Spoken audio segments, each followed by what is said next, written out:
tenemos el placer, ¿no?, de dialogar con uno de los precandidatos a la intendencia de la ciudad capital. Estábamos hablando del doctor Gustavo Darchuk, referente del Partido Peronista en nuestra ciudad capital, a quien le damos la bienvenida. Doctor, gracias por su tiempo. Hola, ¿qué tal? Buenas tardes. Al contrario, gracias a ustedes por invitarme. Siempre es importante estar conectado con los vecinos por todas las maneras posibles, y esta, por supuesto, y su programa es una manera muy importante de comunicarte con un sector que se interesa de estos temas políticos, sociales, así que bueno, muchas gracias por invitarme. ¿Cómo está su candidatura hoy? Está muy bien, está muy bien. Hemos trabajado, está cuidada, por decirlo de alguna manera. Nosotros hemos arrancado muy temprano, allá por el 18 de enero aproximadamente. Hemos sido uno de los primeros en empezar este trabajo en una velocidad importante, y a medida que hemos empezado a avanzar y a tener un roce con la gente, hemos sido más cuidadosos en los planteos, en los estudios, en la presentación de los proyectos. Así que está en el mejor momento de la campaña. Doctor, ¿qué es lo que viene viendo de la realidad de la ciudad capital? Seguramente con críticas constructivas dentro del espacio. ¿Dónde está la mayor preocupación de Gustavo Darchuk, candidato? En realidad la ciudad es un péndulo que se mueve para los dos lados, digamos. Nosotros tenemos lugares que se han desarrollado muchísimo y lugares en donde falta desarrollo.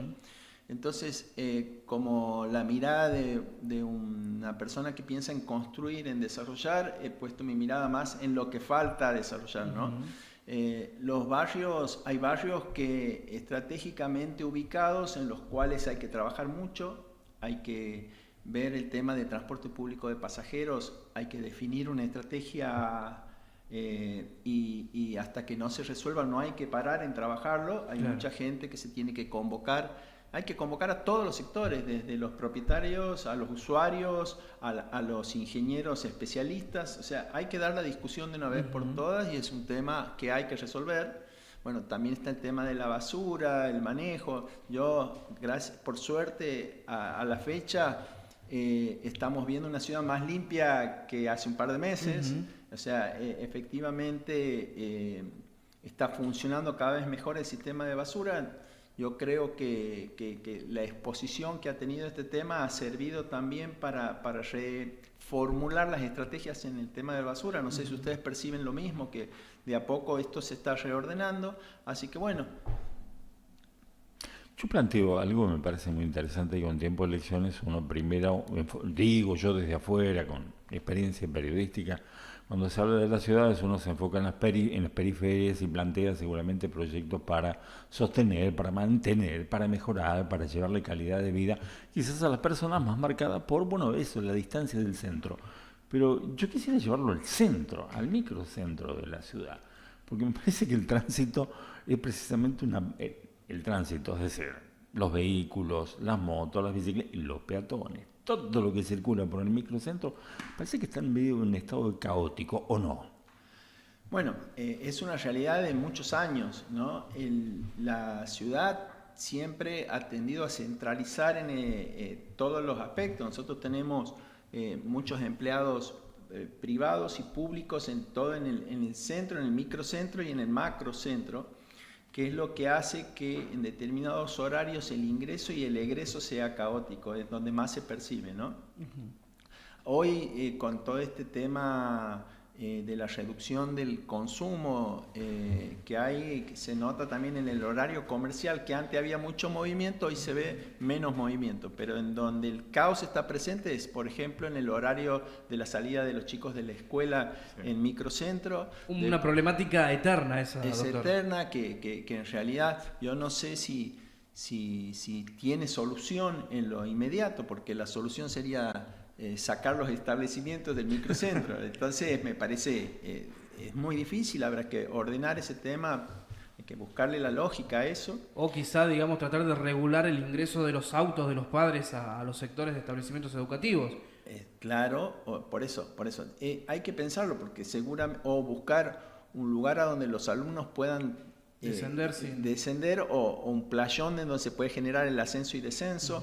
Bueno, hay que estudiarlo bien, no solamente, aquí está el bachillerato, la Escuela Belén, la Normal, el San Francisco, todos lamentablemente tienen esa cuestión, ¿no? Pero la movilidad urbana en todo el contexto hay que estudiarla. Por ejemplo, vos, cuando tienen que entrar los camiones distribuidores, en qué horario, los camiones de construcción. No sé si a ustedes les ha pasado muchas veces que hay un edificio que se está construyendo y no han estado informados de que se está haciendo la descarga del material y cortas el tránsito. Entonces hay que organizar todo ese tema.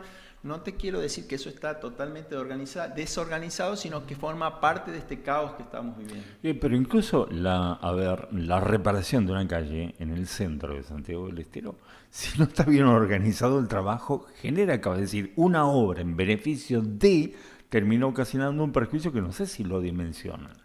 Claro. Bueno, en otros países, por ejemplo, los chinos están reduciendo los horarios y los impactos drásticamente. Te cambian una vía en 24 horas, 700 metros de vía en 24 horas, pero porque se piensa en el trastorno que le ocasiona al público, al usuario y al público en general. ¿Es posible pensar en esa metodología de trabajo para la ciudad capital, doctor? Por supuesto que es posible. Hay que empezar a diagramar y hay que empezar las estrategias, porque hay cosas que se hacen por administración, o sea, que las hace la misma municipalidad, y hay cosas que las hace por contratación, digamos. Entonces las cosas hay que empezar a programarlas, hay que ver nosotros el tiempo del secado, por ejemplo, de una porción de cemento que se repara en la vía pública. Hay que tener el fraguado, necesita 24, 48 horas sin que lo pise un vehículo. Entonces, hay cosas con las que se puede trabajar y reducir, y hay cosas que no, ¿no? Pero sí, la señalización de este tipo de obras también hay que analizarla para evitar. Nosotros seguimos señalizando como señalizábamos hace 30 años claro, los fueguitos, los mecheros. Claro. Entonces, todas esas cosas hay que ir viendo, pero bueno, estamos hablando de temas puntuales del microcentro. Hay muchas cosas, hay que escucharlos también a los comerciantes del microcentro. ¿Cuál es la problemática? Por ejemplo, en la calle Jujuy estuvimos el otro día visitando a una señora que cuando tiene que sacar su auto de su cochera puede estar hasta 30 minutos por el caos vehicular que hay. Entonces el sonido que le genera. Entonces hay que rediseñar toda la ciudad en lo que es movilidad urbana. Lo llevo sobre algo más sutil todavía, que está un poco relacionado con esto que está marcando usted. Vemos hoy las motos. Esto es una cuestión de costumbre malsana que supongo yo que se difundió a través de las redes. Andan sin luces por toda la ciudad, microcentro, macrocentro, en los barrios sin luces. Contramano, por el tema de las escuelas, las motos pareciera ser que tienen, ellas particularmente, un salvoconducto. Total son 50 metros, total son 100 metros en contramano. Incluso acá en las peatonales vi algo peligrosísimo. Los automóviles, teniendo en cuenta que la prioridad es el peatón, los automóviles se manejan con los semáforos entre las peatonales a una buena velocidad. Pero las motos, como son de fácil maniobrabilidad, se suben a la vereda, que está perfectamente delimitado por dónde va el tránsito rodado y por dónde solamente los pasajeros, los peatones en determinado momento. No, las motos ganan por lo que sería estrictamente la vereda y no hay ningún problema. ¿Hay que ponerse un poco maduro con esto o no? Es todo un proceso. No solamente es lo punitivo es lo que va a corregir esa situación, porque es muy fácil decir, bueno, multas para todos, detención para todos. Hay toda una estructura educacional que comienza desde el jardín de infantes y que termina en la escuela secundaria, sumado a que uno, para poder conducir, tiene que tener un carnet de conducir. Hay que poner las reglas para la obtención del carnet de conducir, hay que ponerse responsables con respecto a eso. En los exámenes tienen que ser, no digo inaprobables, pero tienen que convencerlo al que rigurosos, o sea que si no saben, no. Entonces yo percibo la velocidad de algunas de las motos, incluso mujeres con los hijos a velocidades excesivas. Yo creo que el acostumbramiento genera ese exceso de confianza que después deriva en la cantidad de accidentes que tenemos con las motos. ¿Le preocupa que se toma alguna medida, siendo intendente, vamos a plantearlo así, toma alguna medida por ahí muy fuerte, de contraste, esto pueda repercutir en su consenso, en los votos, en la confianza de la gente? Le planteo esto porque a veces uno ve a los hombres en función política como que están temerosos de qué hago para no molestar a los demás. Sí, en mi caso personal no comparto esa postura porque la verdad que no se puede gobernar pensando en el voto al fin del mandato, porque en definitiva no se hacen bien las cosas. Y yo creo que si nosotros de alguna manera ordenamos este caos vehicular, hacemos que las motos respeten las normativas de tránsito, a la larga el mismo que se siente condicionado va a valorar este esfuerzo. No sé si se acuerdan ustedes en la época de la pandemia, cómo se respetaban las estructuras policiales, cómo era imposible evadir una cuestión. O sea, probado está que lo podemos hacer al control. Sí. O sea, habría que determinar una especie de control que no permita que los jóvenes o los adultos alcoholizados manejen, que sepan que el 100% de las veces que conducen alcoholizados van a ser puestos en evidencia. Entonces, si nosotros sabemos que el control de alcoholemia está siempre en el mismo lugar, solamente evitamos ese lugar. Entonces, hay que ponerse firme en el control y yo, es más, pienso que a la larga, cuando las cosas funcionen, el electorado va a responder a favor. Doctor, hablaba del crecimiento de la ciudad, bueno, y eso queda en evidencia con el tránsito, ¿no? Es una deuda histórica de la ciudad capital, no solamente por el caos vehicular del cual mencionaba hace rato, sino también por la movilidad de la gente. Usted hablaba de los barrios estratégicamente ubicados que hoy no tienen posibilidad de acceso para llegar al microcentro santiagueño. Bueno, volvemos al tema del transporte público. Sí. Y la moto, a la vez, también es consecuencia de la falta de confianza en el transporte público. Porque si vos puedes acceder a un transporte público en el cual te trae a horario, te llevan a horario y estás en las condiciones, ¿para qué vas a venir en la moto? Si la moto tienes que pagar el seguro, tienes que pagar el combustible, el estacionamiento y la posibilidad de accidente. Entonces, creo que hay una relación directa entre el transporte público ineficiente, por decirlo de alguna manera, o con ciertos criterios para analizar la eficiencia del transporte público y las motos, ¿no? Por otra parte, quería consultarle, ¿no? Se ha trabajado mucho en cuanto a la plantación de árboles, al cuidado del medio ambiente y demás. ¿Es posible pensar en un Santiago del Estero a la vanguardia con ese urbanismo biofílico que, por ejemplo, implementan ciudades como Singapur o demás? Sí, por supuesto, y creo que la intención del intendente Fuentes ha sido colocar a Santiago en ese nivel de arbolado público, ¿no? Lo que pasa que muchas veces nosotros tenemos esta falta de acompañamiento de la gente en las políticas públicas y es donde no se llegan a ver en forma directa, pero sí te puedo asegurar que hay cuadras en donde los árboles han fraguado, por decirte algo, o se han desarrollado perfectamente y hay lugares donde no existen los árboles. Entonces, creo que esta política pública de arbolado tiene que entrar en la conciencia del santiagueño como un hecho al que no se puede escapar.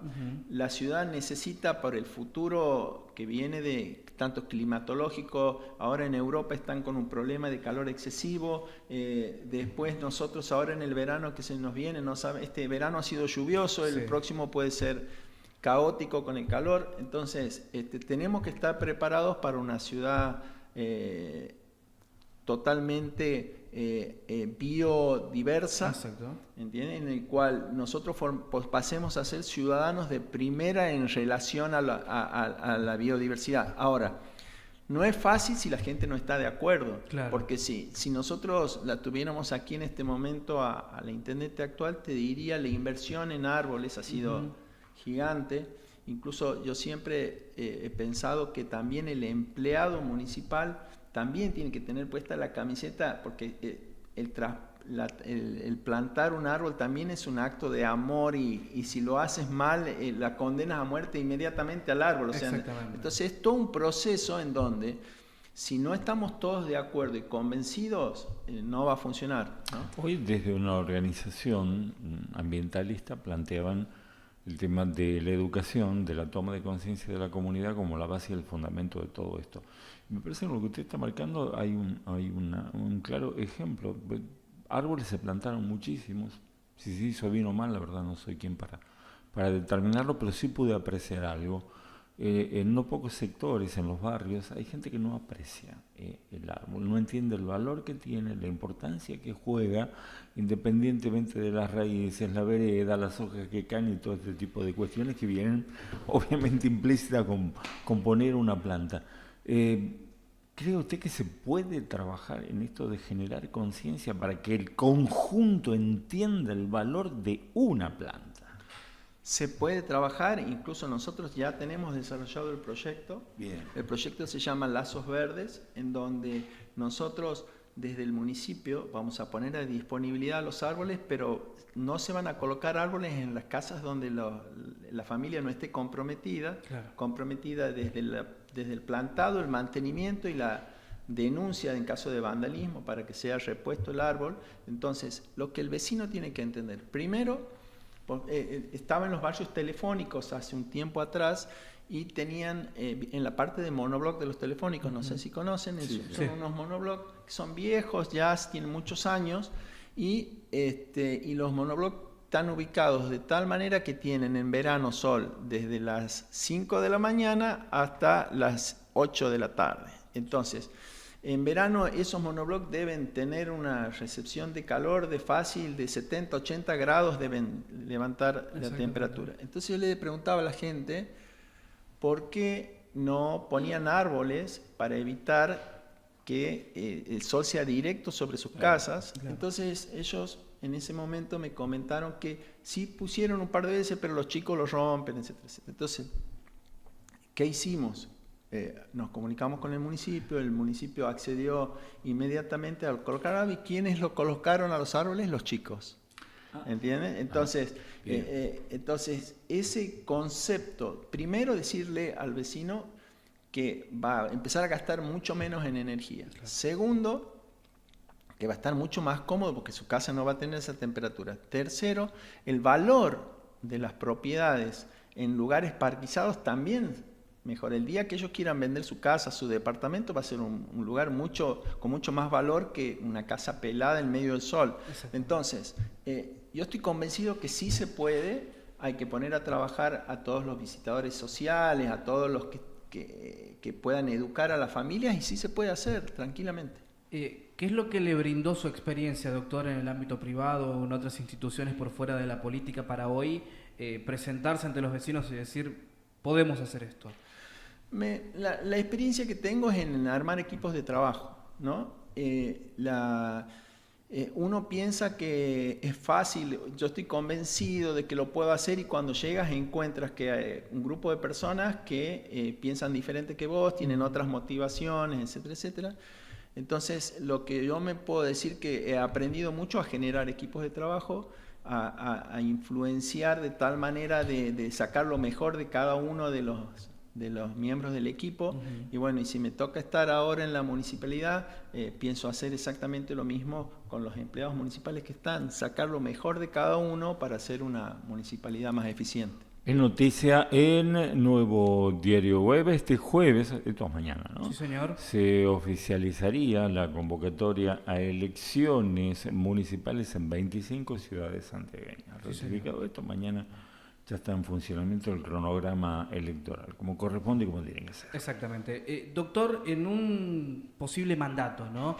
¿Convocaría a quienes hoy compiten por esa candidatura a la intendencia como para, no digo generar un gobierno de unidad, pero sí para visualizar ideas y en pos del bienestar ciudadano? Por supuesto, y lo he dicho ya en otras oportunidades.